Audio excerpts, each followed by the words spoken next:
Hello, my name is Giles Smith, and welcome to our community.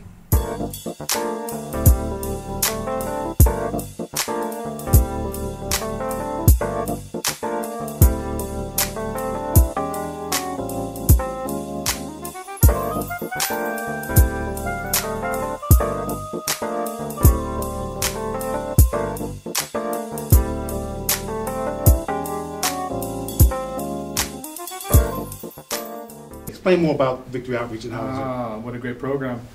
I think you've been involved with the Victory Outreach for over 8 years. They specialize in what the world doesn't want to deal with. Gang members, heroin addicts, homeless, prostitutes. It's a one-year program. They bring them in, they teach them about their spiritual walk, their faith, about Christ, about God, about getting back to work. So they transform them. They take them from who they were to who they're going to be. Basically, the people who Jesus was hanging around with, right? Absolutely, absolutely. Matter of fact, there's a story of the prostitute that the people were getting ready to stone her and ask him, "What should we do?" He says, "Those of no sin can cast the first stone," and nobody did. So that was a story about a prostitute. Do you think we as our society today, do we think we throw stones? Absolutely. And it's not physical stones. We throw it was spiritual stones. And our battle is not with guns and knives no more. It's a spiritual battle that we have. See, we condemn people and judge people, and that's not our jobs. That's God's job. That's what He does. Well, let's talk about incarceration. Yes.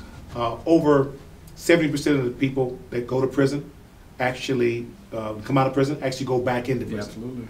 And how does that affect the family? What kind of strains does that put on the family?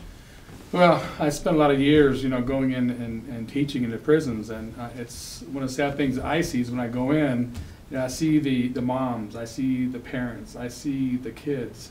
Yeah, this is what they do. Hey, what are we going to do on Sunday? Hey, we're going to go see our daddy. Where's your daddy? He's in prison. And what they do is they focus on their well-being. They bring them money for the books and supplies, and meanwhile, then they go home, they have to focus on, well, how do we live? Either the wife has to find a job and find babysitters for the kids, or they have to go to the government for help, or they go to their parents for help. It's just a snowball. How are we going to eat? Where are we going to hang out at? Right. Yeah. So it seems as if a lot of people who are in prison, that family, that cycle is there. Yeah, it's like generations. It's like generations of firemen and policemen. You got generations of criminals. This is the life they know. Well, and for these inmates, they got roof for their head, they got food for their stomach, they got clothes for their back, and don't have to worry about a paycheck. So they actually got a little bit easier than the family who's at home, having to worry about the electric bill, the phone bill, the water bill, where we're going to eat. So they actually got it easy, which is sad. What effect does this have on the prisoner itself? When you're in there and you're trying to get your life together? Your relationship with God, is it draining on you? Is it? Well, it depends if you're at the end of the rope. We know the son's a prodigal son. He had to finally be sloppy the pigs before he realized he had it better at home. A lot of these people don't know in their cycle, if it's the first time, second time, how bad they have it. A lot of them hang out with each other. A gang member hangs out with a gang member, so they think this is normal. They don't know it's abnormal, so they all hang out with each other. Until you remove them from that environment and show them a different environment, they don't know that they've been doing things that are wrong. So they think it's normal. So what do you think, when it comes to prisoners coming back into the system, what do you think is harder for them? Rehabilitation or the re-entry back into society?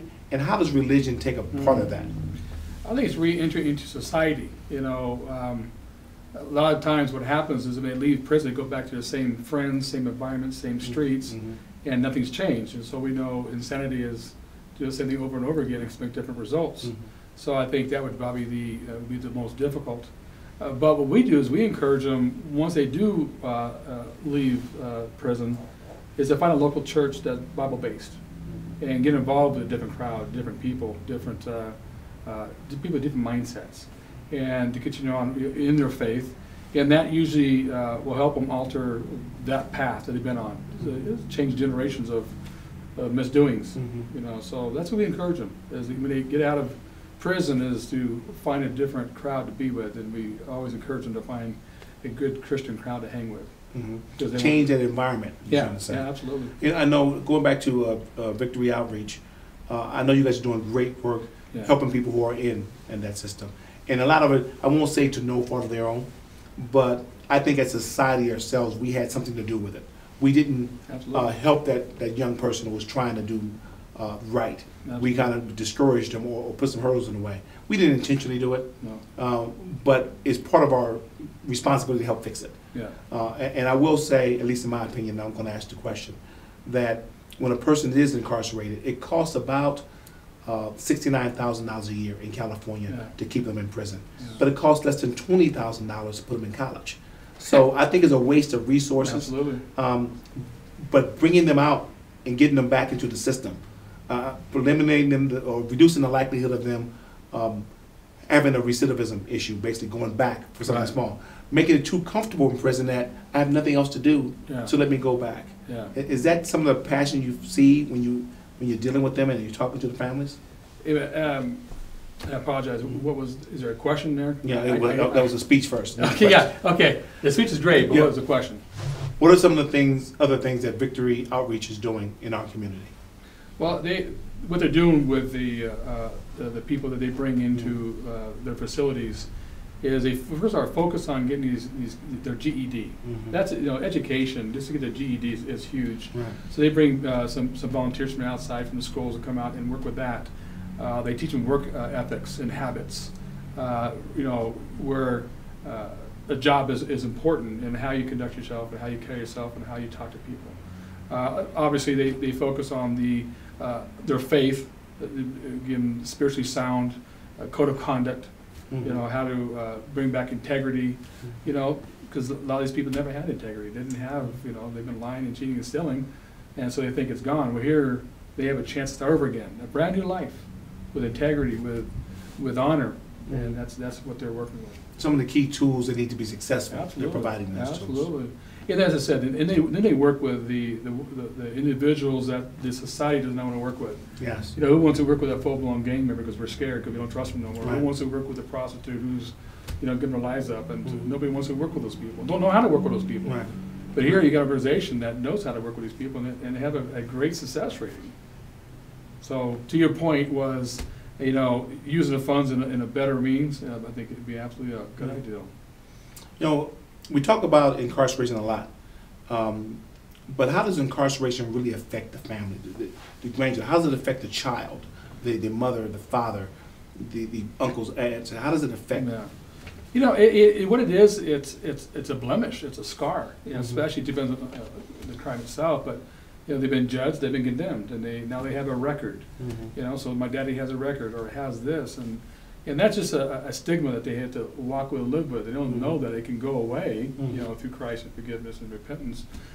So they walk, that will always be there, and so the kids obviously, and some of these kids, they idolize their dads who are in prison. Right.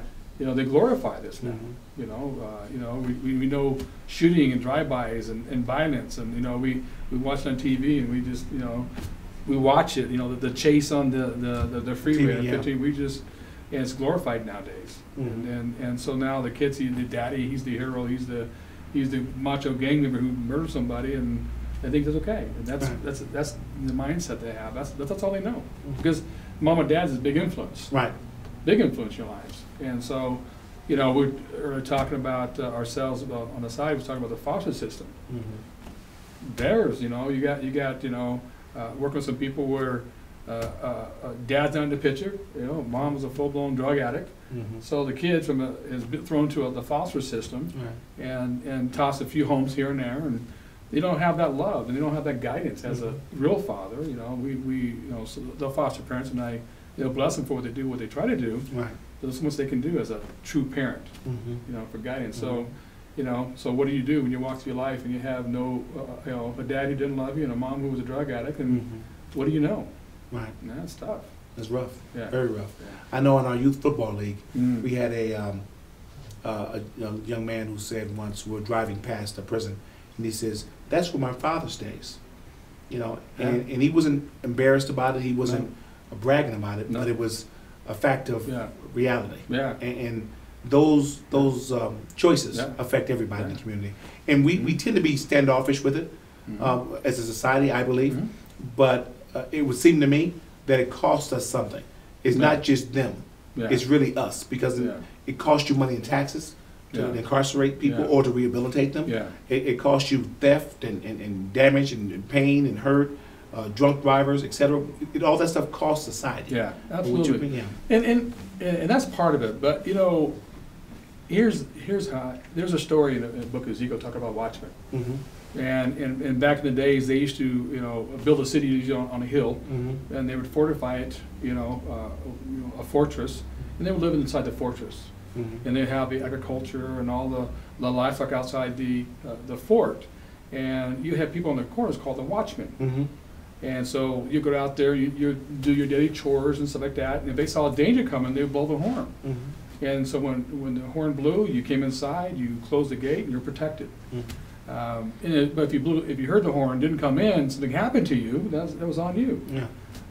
But the watchmen, though, if they saw danger but didn't blow the horn, and danger came, and people died, Right.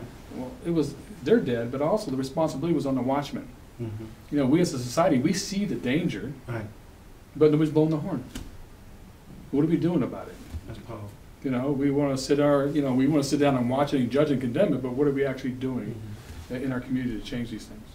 Well, it's all our responsibility, like Yes, as it you is. pointed out. Mr. Mack, how do we break the cycle?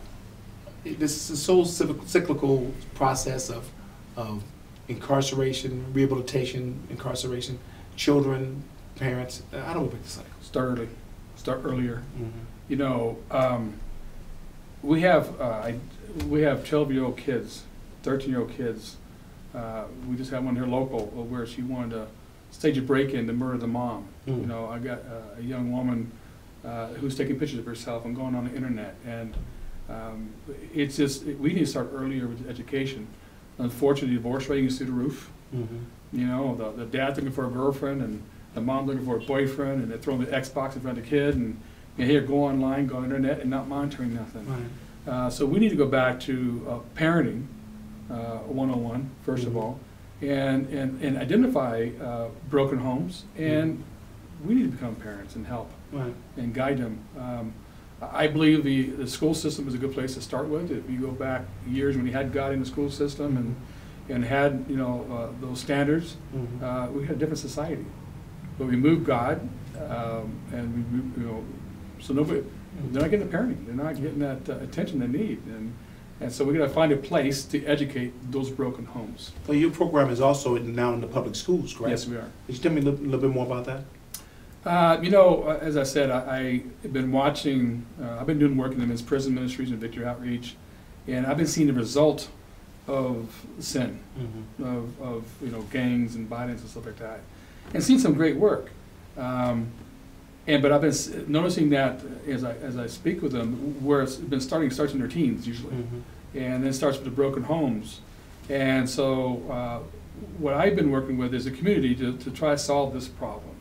And so I've got several churches together and several community leaders together and some entertainers together. And so we want to focus on the high school age. It's a pivotal year in these kids' lives, 14, 15, 16, 17. And so what we're trying to do is get God back into the public school systems as a viable option. We have MTV and VH1 and we have Call of Duty games out there. And we're wondering what's going on. Well, we need to put God back as a viable option. Jesus Christ as Lord and Savior, and so we're going to the public schools, talking about Christ as a whole. We're working with the Christian clubs right now of all the different schools, because to me they're the found sheep. So they're trying to what we kind of did was God got removed from the public schools. So what we did, we created Christian schools. Right. So we took the kids from public schools and put them in Christian clubs, Right. schools. And so, in essence, what's happened is those good influences have been removed from the public schools. Right. Yeah, then we took the good kids and we moved them from the schools because we're scared of schools now, Right. and we homeschool them Right. to keep them safe. Right. Well, what's left in the schools? Right. And then Satan does his work in the public school systems. Right. Well, there's some clubs still trying. So we have Christian clubs trying to make a stand in the schools. So we're reinforcing the public schools right now, the Christian clubs in the public schools, to tell them they're right, Mm-hmm. to bring reinforcement to them, And then our goal is to find a lost sheep within the schools and bring them to the Christian clubs so they can, have a safe place to fellowship. And also talking to the goats, the people who have rejected, and let them know that your life doesn't have to be this way. There's a viable option. So we have a tour we're doing. It's called the Revival Tour to bring life back to our public schools. And we have beatboxers and hip-hop dancers and gospel singers, and we're going to go to public schools and we're going to become relevant and current and entertain them. And then as they come forward, we'll talk about Christ to them. Well, I think there can be no doubt that you're doing God's work. And it's a pleasure and honor actually knowing you. We met at the chili cook-off and kind of started talking to witnesses to each other. And I can tell your spirit is there for the people in our community, especially the children. Yeah. And I want to thank you very much. Absolutely. Thank you so much for having me on. God bless you. Okay, great. As a founder of the Community Youth Athletic and Academic Program, the CYP, we learned quickly in 2004 that our community has some challenges. We wanted to address more concerns of the at-risk community as well as just the people. So we wanted to focus on three major things. We wanted to create a show called Our Community that was focused on education, informing our community, and inspiring our community. Thanks for being a part. Welcome again to Our Community. And today on our show we also have Pastor Randy Potts of New Creation Ministries of the High Desert. He is an outstanding individual. I actually had the pleasure of meeting him at one of our record expungement fairs, and he is just inspiring me. He's got a great story, and he is passionate about what we're doing, taking care of people. And our subject matter today, Pastor, is talking about incarceration and how that integration back to the community and how important it is to break that cycle. So with that, let's talk about your history. What kind of history you have in the criminal justice system? Well, first of all, thank you, Giles, for giving me the opportunity to be here this morning. And I want to start out with that it's nothing but the grace of God that I'm alive and still walking around. By all rights, I should be dead or incarcerated for the rest of my life, which several of my friends are. And started, of course, as you know, when you have no one at the house to really intervene, a male role model, when you have, and it's nothing against my dad, but the matter of the fact is when he was out there chasing the buck, I started going out to the streets with an older brother. And I started about 11 years old and started smoking weed, started drinking, started dropping pills already. One thing leads to another to another. When I was 12, I picked up an ADW and started from that point, and in and out of institutions till I was 23 years old. And nothing that I'm proud of, but you become that product of the environment when there is no supervision in the home, when there is no godly influence, when there's nothing to really, and don't get me wrong, I was brought up in religion. I was forced to go to church as a child. But I made my first communion and went through the process, but it's not in a religion, it's in a personal relationship with Jesus Christ. And it's not being religious. Religious people turn me off, they turn Jesus off. And so as I started getting a little older and recognizing things going on in my life, the no real parental involvement, you run astray. And I've told people, look, if you don't give that child, if you don't teach and train up your child like the scripture says in the way they should go, when they get old, they won't depart. But the key is teaching and training physically, spiritually, emotionally, mentally. It's all combined. It's all something that it's really tough because people don't just grow up, especially those of us that have been around. A lot of times is that the drugs, the alcohol, the dysfunctional families. And my dad was a very hardworking man. Thank God he gave me good work ethic, but he was a functioning alcoholic. And in those things and in seeing that and in growing up dysfunctional and not having my older brothers beginning to lead me the wrong way. And one thing leads to another to another. By the time I was 16, I was mainlining heroin. By the time I was 18, I was sitting in Soledad State Prison.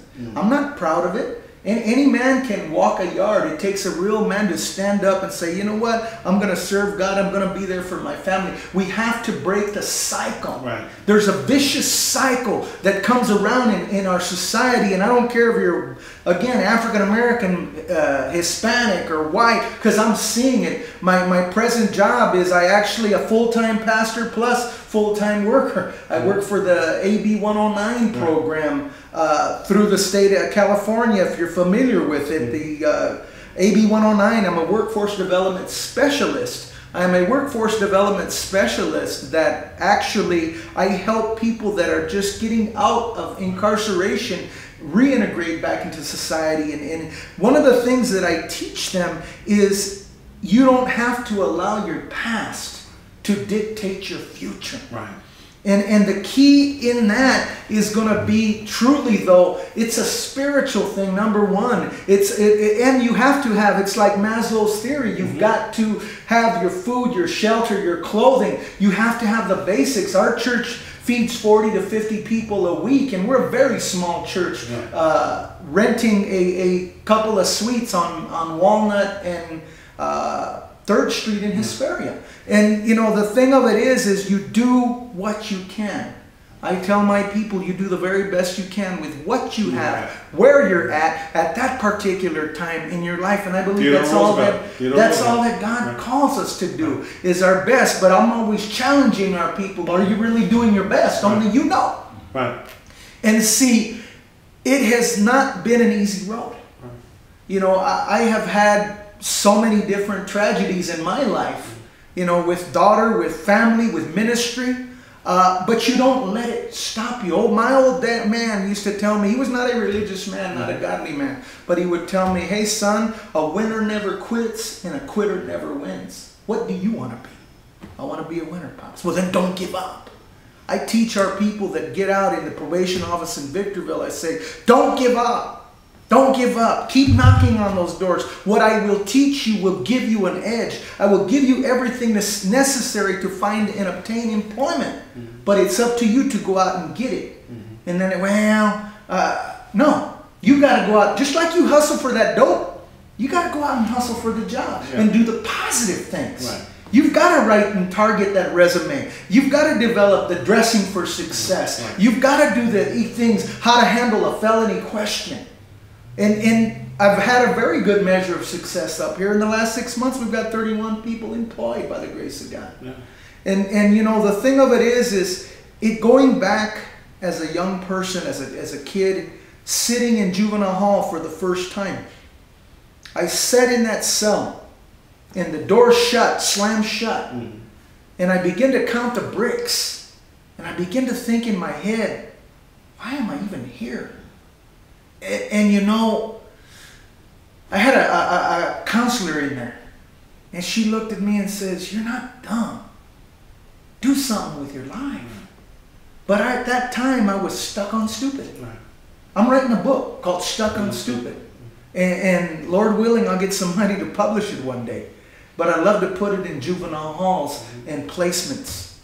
Boys' homes, girls' homes, detention places. Because I can relate. I understand what it's about to not have and to have. Right. And it's just like the Apostle Paul said, I've learned how to abound and I've learned how to live with nothing. But the key is contentment. But Pastor, when it comes down to people who are incarcerated, yes, and integrating back into life, do you think their families suffer? Absolutely. Absolutely. You know, one of the biggest heartaches, it broke my heart. I was working for Tri-City Mental Health Centers in Pomona as a case manager, mental health worker about, in 2000 to 2005.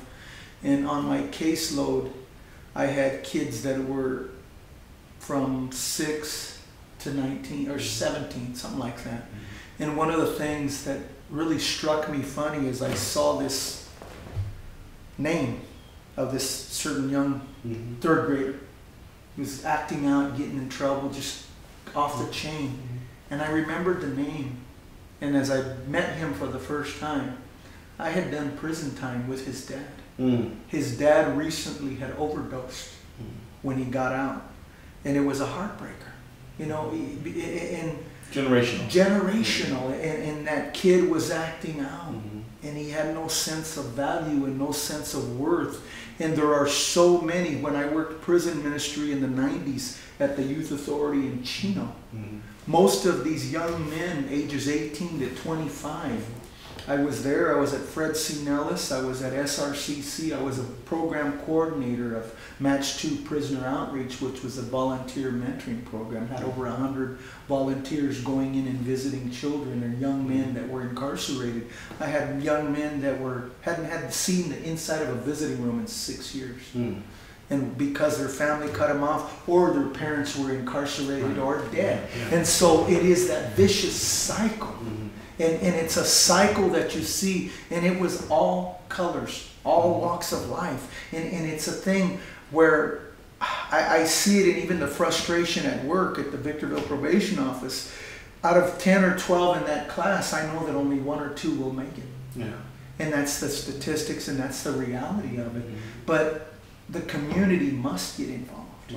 You know, you've heard Edmund Burke's old saying, you know, that statesman of the 1700s, evil prevails when good men do nothing. Exactly. And there are too many good men doing nothing. And of course, I understand we're busy, we're hard at work, but one thing I used to teach, even teaching parents when I was working as a case manager, I would tell them, look, I know you're tired, but you go home and don't just sit down. And I would tell them in Spanish, because I'm bilingual. Beautiful. And I would tell some of these parents, I know you're tired. You just want to sit down, have your beer, watch TV. No, put that beer down, turn off that TV, and go spend some time with that child of yours. Because if you don't spend time with that child, he's going to spend time with somebody else. And 99% of the time, it's a bad influence. And that's why I wound up where I was.